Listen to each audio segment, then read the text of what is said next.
What happens when you judge your feelings? What impact does it have on you when you tell yourself a story about how you should feel? You're listening to Pure Light, where we explore how you can believe in yourself and be happy with who you are. My name is Ailey. I'm a coach, writer, and yoga and meditation teacher. This is episode 117. In the last episode, I talked about how thinking or overthinking can be a way that we numb ourselves because we talk ourselves out of our feelings. And I want to dig into that a little bit more in this episode and talk about the implications of doing that. So when you say something to yourself like, I should feel, there's the feeling that you actually have, the one that you don't want to be having right now. And then there's the feeling that you think you should have, the one that's in that story that you're telling yourself. And then there's the feeling you have about not meeting that expectation. So maybe a sense of disappointment or a hint of feeling like a failure because things aren't what you thought they would be.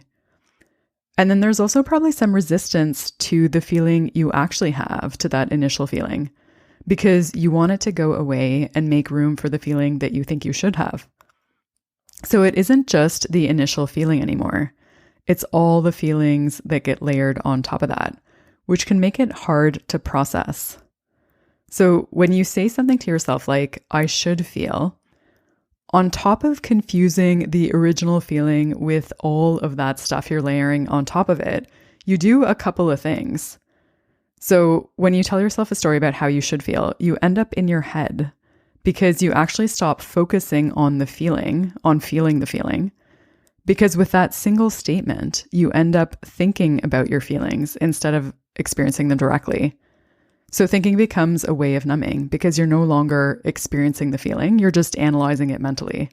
And if you want to hear more on that, go back and listen to the last episode. You also operate under the assumption that your feelings are logical. So you assume that there are rules that they follow, or almost like if this, then that statements that apply to them. Because there's always some rationalization or reason associated with how you think you should feel. There's some information about your life or your circumstances that you can use as justification. So for example, I should be grateful because I have a good job. I should be happy because my life's pretty good. So you're looking at evidence around you and jumping to conclusions about what your inner experience should be like based on what you're observing. And you're rejecting how you feel right now because it doesn't align with those ideas. So you discount your emotional experience because it doesn't meet your expectations. And this is important because between being in your head thinking about how you should feel and also rejecting how you feel because it doesn't make sense or isn't what you expected, you stop processing the feeling and all the stuff you layered on top of it. So you just kind of let it stick around energetically so that it stays with you and becomes part of your emotional clutter.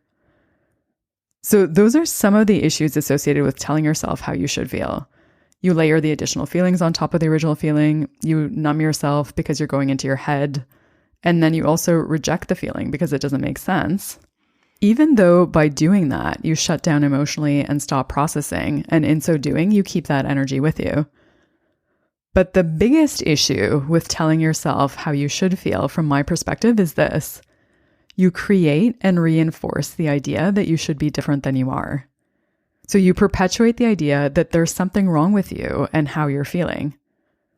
By saying things to yourself like, I shouldn't be angry or I should be happy, you create a gap between who you are and who you think you should be.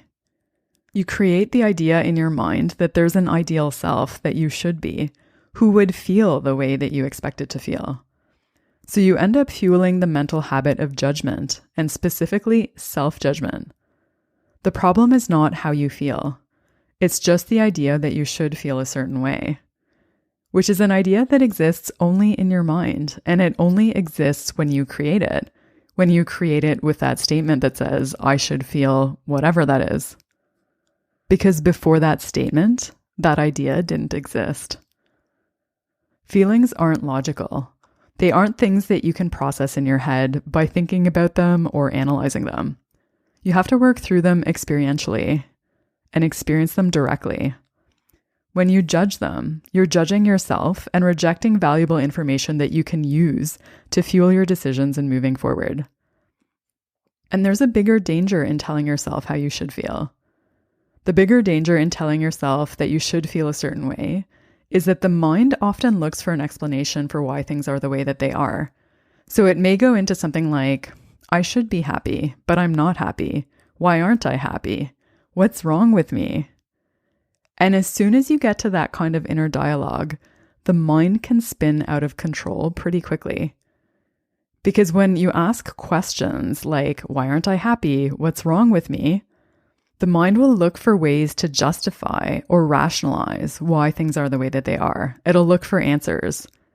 And those answers may end up being about you. So they may end up being something about why you are the way that you are in a way that really doesn't serve you. I'm going to talk more about what happens when you ask yourself the question, what's wrong with me, in the next episode. If you want to make sure you get that, subscribe to Pure Light wherever you listen to podcasts. Thanks so much for listening. Until next time, may you be guided by your light.